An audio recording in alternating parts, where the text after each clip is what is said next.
Olá, bom dia, paz do Senhor. Hoje, dia 10 de maio de 2021, 10 de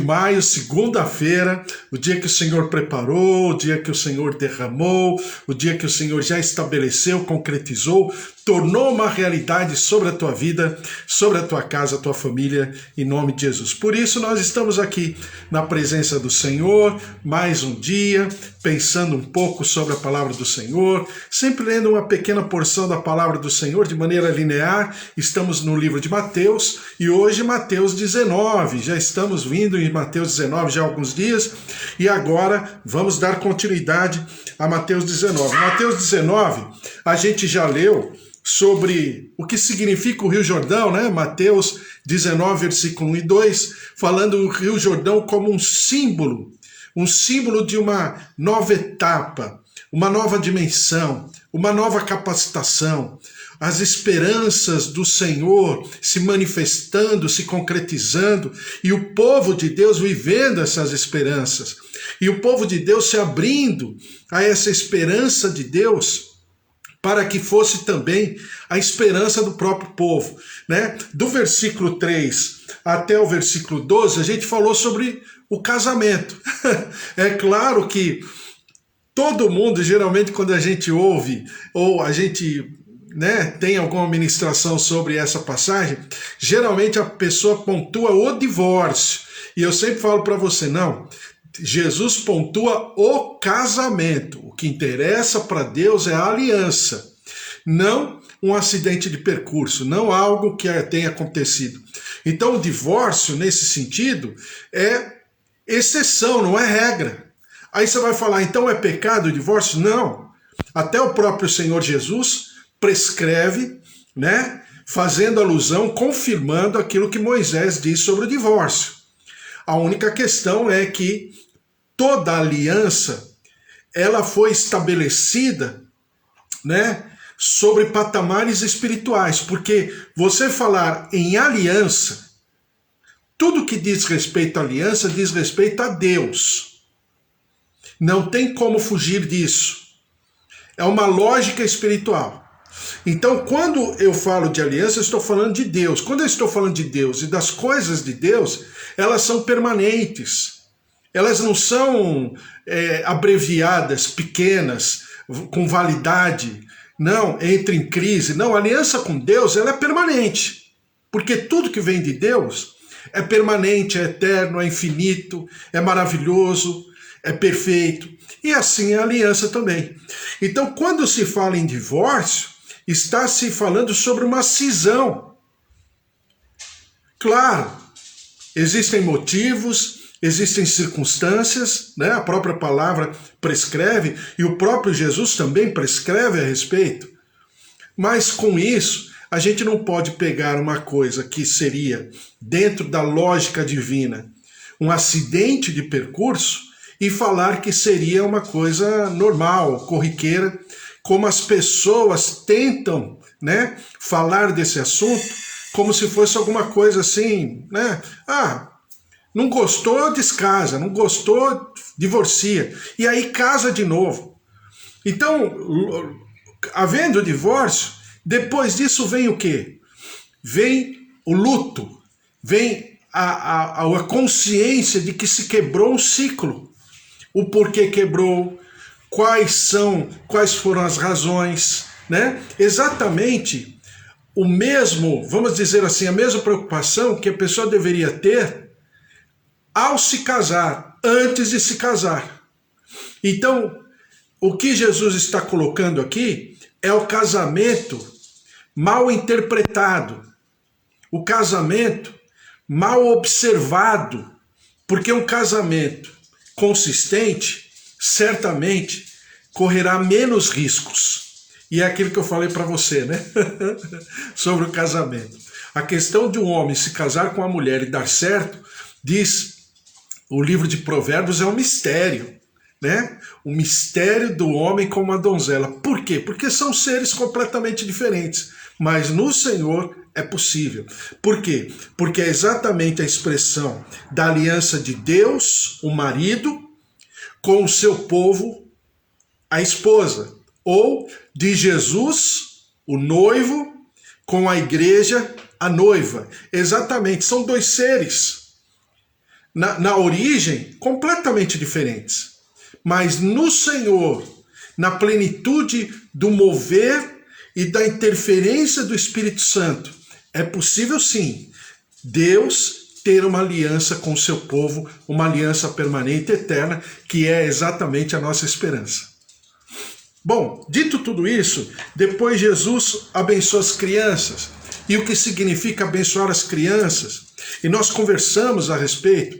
Abençoar as crianças significa exatamente não apenas enxergá-las como preciosidades, porque das tais é o reino dos céus, mas também que Jesus alerta que se nós não formos como crianças, nós não teremos acesso ao reino dos céus. Por quê? Porque uma criança, em primeiro lugar, ela mostra a sua necessidade. Em segundo lugar, ela se humilha diante das situações e circunstâncias, sabendo que ela não pode, né? Mas que ela depende de alguém, que é exatamente o sentimento que deve perscrutar toda a nossa vida, toda a nossa existência. Nós precisamos desesperadamente de Deus. Pronto. E agora vamos ler Mateus capítulo 19, do versículo 16 a 22, que é um dos textos mais falados, principalmente em pregação de evangelismo, né? Os grandes pastores como Billy Graham, Jimmy Swaggart, né? Rex Humbert e tantos outros. O nosso pastor também, que era um grande evangelista, o brasileiro, né?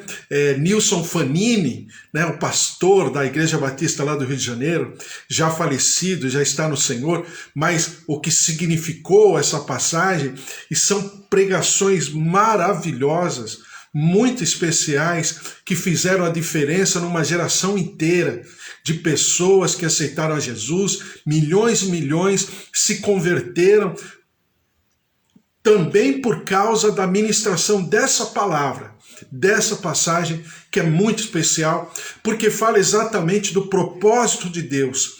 Mas não apenas fala do propósito de Deus, mas fala do que significa o nosso propósito. E como o nosso propósito precisa estar ancorado ao propósito de Deus. Mateus 19, versículo 16 diz assim: E eis que alguém, aproximando-se, lhe perguntou: Mestre, que farei eu de bom para alcançar a vida eterna? Respondeu-lhe Jesus: Por que me perguntas acerca do que é bom? Bom só existe um. Se queres, porém, entrar na vida, guarda os mandamentos. E ele lhe perguntou: Quais? Respondeu Jesus: Não matarás, não adulterarás, não furtarás, não dirás falso testemunho, honra a teu pai e a tua mãe, e amarás o teu próximo como a ti mesmo. Replicou-lhe o jovem: Tudo isto tenho observado. Que me falta ainda? Disse-lhe Jesus: Se queres ser perfeito, vai, vende os teus bens, dá aos pobres e terás um tesouro no céu. Depois, vem e segue-me. Tendo, porém, o jovem ouvido esta palavra, retirou-se triste por ser dono de muitas propriedades. A palavra do Senhor aqui, então, fala exatamente do momento, né, em que o Senhor está classificando, destacando, sublinhando, né, o poder de uma aliança, a capacidade de uma aliança. A partir do momento que ele diz a respeito, e Mateus pontua muito bem, quando ele passa pelo Rio Jordão, o Rio Jordão é o símbolo de uma aliança com Deus. A aliança da esperança, a aliança do cumprimento da sua promessa. Depois passa pela questão do divórcio, que não é, na verdade, o divórcio, sempre vou insistir nisso. Jesus está falando do casamento, do que significa o casamento, ou seja, o poder de uma aliança, de dois seres completamente diferentes, mas que no Senhor tem a possibilidade de darem certo. Depois diz a palavra do Senhor sobre ao que significa Jesus abençoando as crianças e falando sobre as crianças. Que essa aliança, ela está estabelecida exatamente para aqueles que têm o seu coração desprendido, humildemente derramado, humilhado diante do altar do Senhor, para que deseje o reino dos céus numa esperança lúdica, né? Nesse sentido. Por quê? Porque o reino dos céus é a minha e é, com certeza, a tua concepção de vida, o nosso objetivo, o nosso endereço real, o nosso endereço eterno é o reino dos céus. E aí, imediatamente depois, Mateus vem com a história do jovem rico. Por quê? Porque o jovem rico, e ele se mostra, e é maravilhosa essa palavra, porque ele se mostra completamente desprendido em relação às coisas do Senhor. Presta atenção. Agora eu vou ler e pontuar e conversar a respeito de cada tópico. E eis que alguém, aproximando-se, lhe perguntou: Mestre, que farei eu de bom para alcançar a vida eterna? Então a palavra do Senhor diz assim, que esse jovem era um jovem que tinha muitas posses, e outro evangelho diz, né? Respondeu-lhe Jesus: por que me perguntas acerca do que é bom? Bom, já falei para você. Bom, aos olhos hebraicos, quem é a pessoa boa? A pessoa é boa se, somente se, ela se propuser a fazer algo, ela faz esse algo, ela cumpre com esse algo e termina esse algo. Então, ser bom é aquele que, pragmaticamente falando, ele tem início, meio e fim. Essa pessoa é boa. Por que Jesus, meio como que, né, dá uma pequena exortada no rapaz, e ele questiona o rapaz ter chamado ele de bom? Por quê? Porque Jesus ainda estava em atividade. Ele não havia cumprido todo o ministério. Então, na cultura hebraica, dentro da didática, da pedagogia hebraica, ele não seria, desculpe falar assim, agora você vai me entender, ele não seria bom, humanamente falando, porque ele ainda estava num processo. Qual era o processo?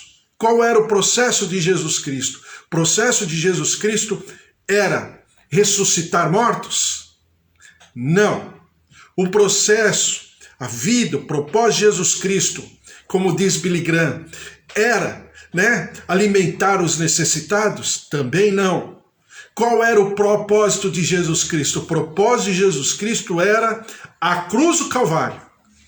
E o Billy Graham, o grande homem de Deus, né, que agora já está no Senhor, morreu com mais de 100 anos. E ele pertence àquela geração que eu sempre falo para você, que nós, como servos de Deus, precisamos entender o ambiente espiritual, né? Billy Graham, né? O nosso pastor aqui no Brasil, que também, eu esqueci agora o nome dele, Enéas Tonini, né? Batista do Povo, Enéas Tonini. Homens que, nas suas gerações, foram divisores de águas, com certeza, né? Quando passaram, deixaram as suas obras, mas passaram, né, para o reino dos céus, para a presença do Senhor, com certeza é um alerta para nós que somos povo de Deus, que se fechou um ciclo. E esse ciclo é espiritual. Então, o que Jesus está mostrando aqui, que ele não poderia ser chamado bom ainda, porque ele estava num processo. Qual era o processo? O processo que era o seu propósito. Qual era o propósito? Era a cruz do Calvário. Não era alimentar os esfomeados, não era curar os enfermos, não era ressuscitar os mortos. Aí você vai falar, mas ele fez tudo isso. Claro que ele fez. Porque com o seu objetivo, Ele não priorizou isso, tanto é que você percebe muitas vezes Jesus até se afastando, Jesus até se escondendo, Jesus até, né, vamos dizer assim, retrocedendo de maneira estratégica. Né? Ele ia para o barco, ele passava para outra margem, ele ia para outro lugar, e em algum momento também ele mudou até de cidade, exatamente para que as pessoas não vissem Jesus que o seu, entre aspas, propósito era tão somente curar, era tão somente dar alimento, era tão somente limpar ou purificar um leproso. Tudo isso fez parte, mas o seu propósito original e o seu propósito que ele cumpre é a cruz. Tanto é que na cruz ele fala o quê? Está consumado. Aqui agora, a partir desse momento, na cultura hebraica, agora Jesus é bom. Não é bom, não, né? Como a gente entende no nosso vocabulário, na nossa cultura, pessoa boa, uma pessoa altruísta, uma pessoa bondosa, uma pessoa caridosa, uma pessoa que pensa no social, no assistencial. Essa é uma pessoa boa, de caráter bom. Lógico que Jesus era tudo isso, com certeza. Era e continua sendo perfeitamente tudo isso, mas o seu propósito era a cruz. E é exatamente isso que Mateus pontua em relação à aliança. A minha e a tua aliança é entendermos a nossa identidade. Primeira coisa. Segunda coisa, dentro dessa identidade, qual é o propósito dessa nossa identidade? O porquê eu existo? O porquê eu estou vivendo? O porquê, por exemplo, no meu caso, que já passei pela Covid-19, no meio, finalzinho de janeiro, passei pela Covid-19, então por que eu estou vivo? Por que Jesus derramou do seu milagre da vida sobre a minha vida? Eu estou me usando como exemplo, mas o porquê eu estou vivo? Mas eu poderia e devo me perguntar todos os dias, por que eu amanheci hoje? Qual a razão de eu estar respirando e não estar já na presença do Senhor? Por que que Deus quer que eu permaneça? Existe um propósito. Não foi o meu vigor, até porque nós estamos percebendo o que está acontecendo com a Covid-19, né? Que os médicos estão em polvorosa porque a cada dia eles percebem que em alguns momentos a saúde orgânica, física, nem sempre, né, são prerrogativas de passar pela Covid sem ser, né, sem sofrer a morte. Então, são situações e circunstâncias que nós precisamos colocar bem claramente diante de Deus e bem claramente diante de nós. É claro que, por exemplo, eu, em algum tempo da minha vida, cuidei, né, na igreja de adolescentes, né, levava os adolescentes para acampamento, a gente conversava muito a respeito, eu ministrava os adolescentes. Geralmente a gente conversa com o adolescente muito sobre isso, como eu converso com as minhas filhas. Qual o propósito? Qual o propósito de você querer ser tal coisa, tal coisa, tal coisa, mas você não quer ser tal coisa, tal coisa, tal coisa? Por quê? Ah, porque eu me dou bem mais com essas matérias. Mas é só isso? Ah, mas isso aqui eu não gosto. Mas é só isso? Então é uma questão a ser trabalhada muito, mas muito aprofundadamente, porque aqui está a razão de tudo. A razão da minha existência é exatamente descobrir o que Jesus está colocando aqui. Por que me perguntas acerca do que é bom? Ou seja, Jesus sabia do seu propósito. Presta atenção.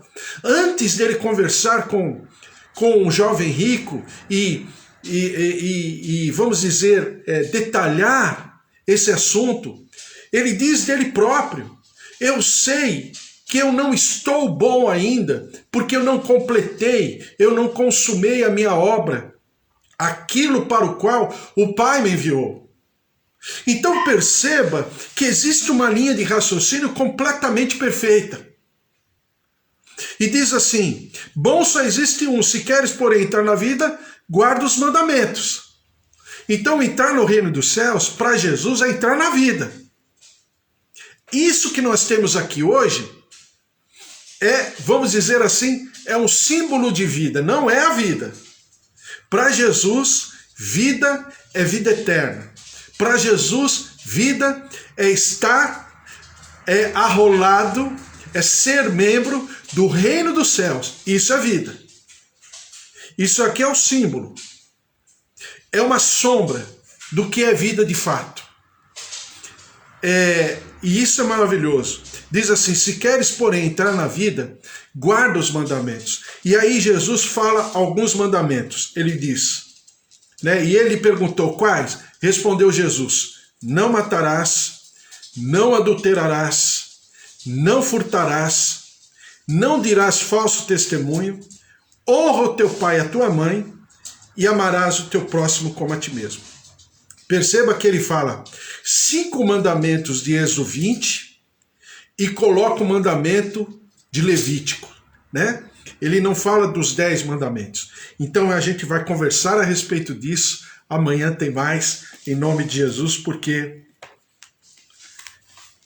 aqui habita toda a nossa, vamos dizer assim, a nossa felicidade no sentido pessoal, a nossa certeza, a nossa convicção do porquê nós existimos.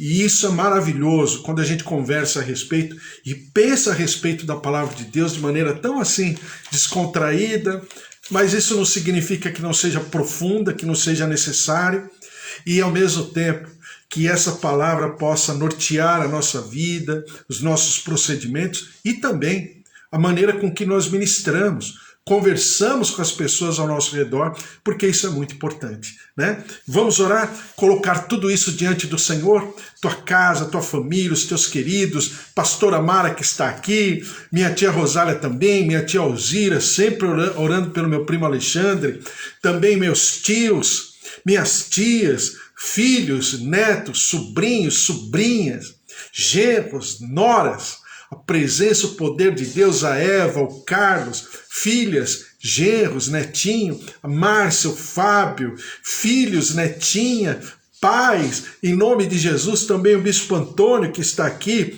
Suzy, Priscila, né? E glória a Deus, ontem a gente falou 2 vezes sobre o Dia das Mães, e para mim é um ministério maravilhoso, vocês que são mães, vovós, né? Para mim, eu falo agora é a minha concepção, né? Que para mim, é o maior ministério do planeta Terra, de todos os tempos, é o ministério da maternidade. Por quê? Porque o ministério da maternidade expressa de maneira muito profunda o ministério do pastor do Salmo 23. Não tem religião, não tem condição social, cultural, educacional, econômica, financeira, étnica, né? Não tem cultura étnica, nada. Mãe é mãe em todos os ambientes, em todos os lugares, em todas as gerações.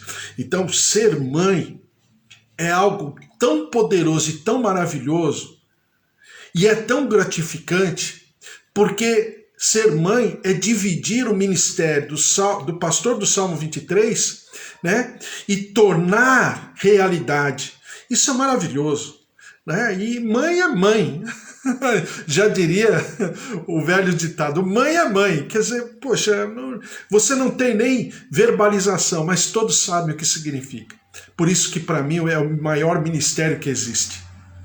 Dentro da obra de Deus, dentro dos dons ministeriais, dentro de todos os dons do Espírito Santo, ser mãe é um talento, é um dom divino, é a manifestação do amor de Deus em carne, fisicamente, né? Como foi com Jesus, também é ser mãe. Glória a Deus. Então nós vamos orar também pelo seu João, Dona Dária, seu Toninho, Dona Nadir, João, Roseli, familiares, também os meus pais que estão aqui, a glória, a presença, o poder de Deus, a Elô, Wesley, filhos e todos os outros, Magda, Sueli Filintro, a Rosa Araújo, Amanda, em nome de Jesus, toda a sua família, o Fábio também, ela vai passar por uma cirurgia essa semana, estamos orando por você, Amanda, pastora Júlia também, toda a sua casa, sua família, todos os seus queridos, em nome de Jesus, vamos orar, colocar tudo diante do Senhor e principalmente sermos ministrados nessa palavra e ao mesmo tempo sabermos que somos instrumentos do Senhor em relação também à palavra do Senhor, para não apenas nos alimentarmos dela, mas sermos também supridores em vidas, em pessoas, em ministérios, em nome de Jesus. Vamos orar. Senhor, nosso Deus, nosso Pai, mais uma vez eu coloco tudo isso diante do teu altar. Como é bom, Senhor, eu acho tão especial, tão profundo e tão necessário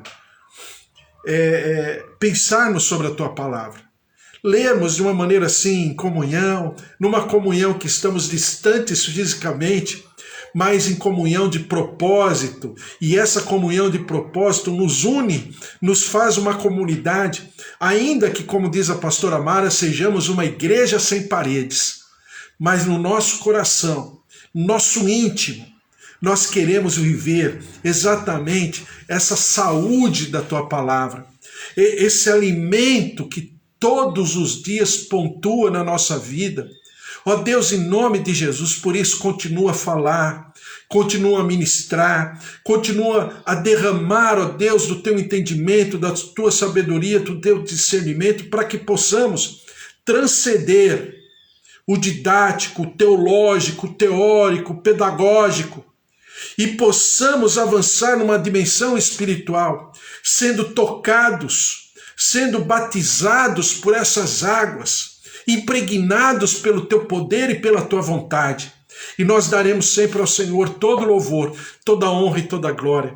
Derrama-te, ó Deus, sobre os nossos queridos que estão aqui, os nossos idosos, aqueles por quem nós estamos orando, que de maneira simbólica nós colocamos os pedidos diante do Senhor todos os dias.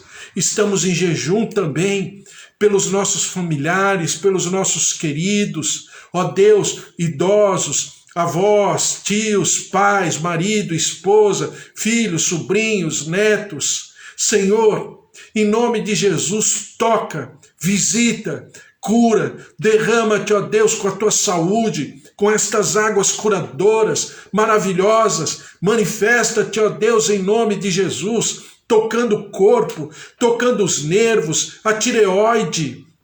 Nós repreendemos, eu repreendo o câncer, a célula cancerígena, ó Deus, diagnósticos médicos, ó Deus, constatações médicas da enfermidade, eu repreendo e declaro o poder da vida, o poder da ressurreição, a glória do Senhor se derramando, a pastora Nadir, a dona Maria Helena e tantos outros que estão passando pela Covid, estão delicadamente necessitados do Senhor, por isso derrama-te com a tua cura, com a tua saúde, visita, levanta, ressuscita, restaura, reconstrói, e nós daremos sempre ao Senhor todo louvor, toda honra e toda glória. Senhor, derrama-te com a tua graça sobre os nossos queridos, as famílias aqui representadas, ó Deus, com teu suprimento, com a questão profissional, financeira, material.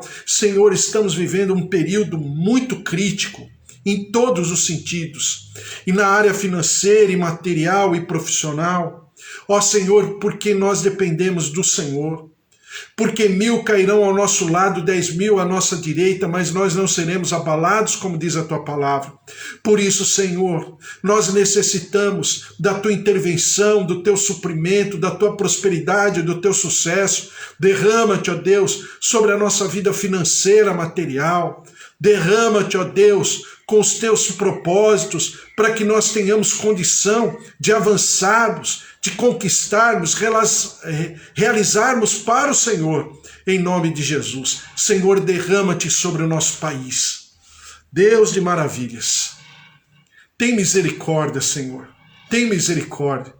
São tantos os problemas e dificuldades, e a cada dia que passa, ó Deus, o povo brasileiro é exposto, a nação brasileira é exposta, virando zombaria, chacota no mundo, por uma série de razões. Por isso, Senhor, tem misericórdia, cura o nosso povo, liberta o nosso povo, restaura o nosso povo, sara a nossa terra, perdoa-nos como povo brasileiro, perdoa-nos, ó Deus, da iniquidade, do pecado, ó Deus, da injustiça que cometemos, derrama-te com a tua misericórdia, com a tua compaixão, cura, visita, toca, ó Deus, em nome de Jesus, consola, Senhor, consola a esse povo, a essas famílias enlutadas que perderam seus queridos. Ó Deus, em nome de Jesus, tem misericórdia. Nós te clamamos, Senhor. A tua palavra diz lá no livro de Êxodo que o Senhor ouviu o clamor, que o Senhor enxergou tudo aquilo que o povo estava passando, isso subiu ao teu coração. E o Senhor ordenou que aquele povo fosse liberto. Senhor, nós estamos nessa situação. Tem misericórdia, nós te clamamos. Derrama-te, interfere no nosso país, na nossa terra. Vem com a tua justiça, com o teu juízo. E nós daremos ao Senhor sempre todo louvor, toda honra e toda glória.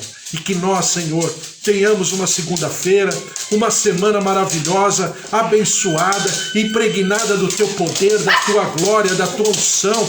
Derrama-te, ó Deus, derrama-te sobre cada um de nós, nossas famílias, nossos queridos. Uma semana abençoada, uma semana cheia de vida, uma semana cheia de propósitos do Senhor. E nós daremos sempre ao Senhor todo louvor, toda honra e toda glória, em nome de Jesus. Amém. Amém. Glória a Deus, que o Senhor te abençoe, que o Senhor te guarde, que o amor do Deus Pai Todo-Poderoso que fez o céu e a terra, a vida vitoriosa em Jesus Cristo e as consolações do Espírito Santo da promessa estejam sobre a tua vida, sobre a tua casa, a tua família, os teus queridos. Uma semana maravilhosa, que o poder de Deus se mova, porque se Deus é por nós, quem será contra nós? Se o Senhor é o nosso pastor, de nada nós teremos falta. Um beijo para você, fica na paz, amanhã tem mais, hein? Terça-feira, 10 horas, estou aqui de volta. Um beijo, fica na paz, tchau, tchau!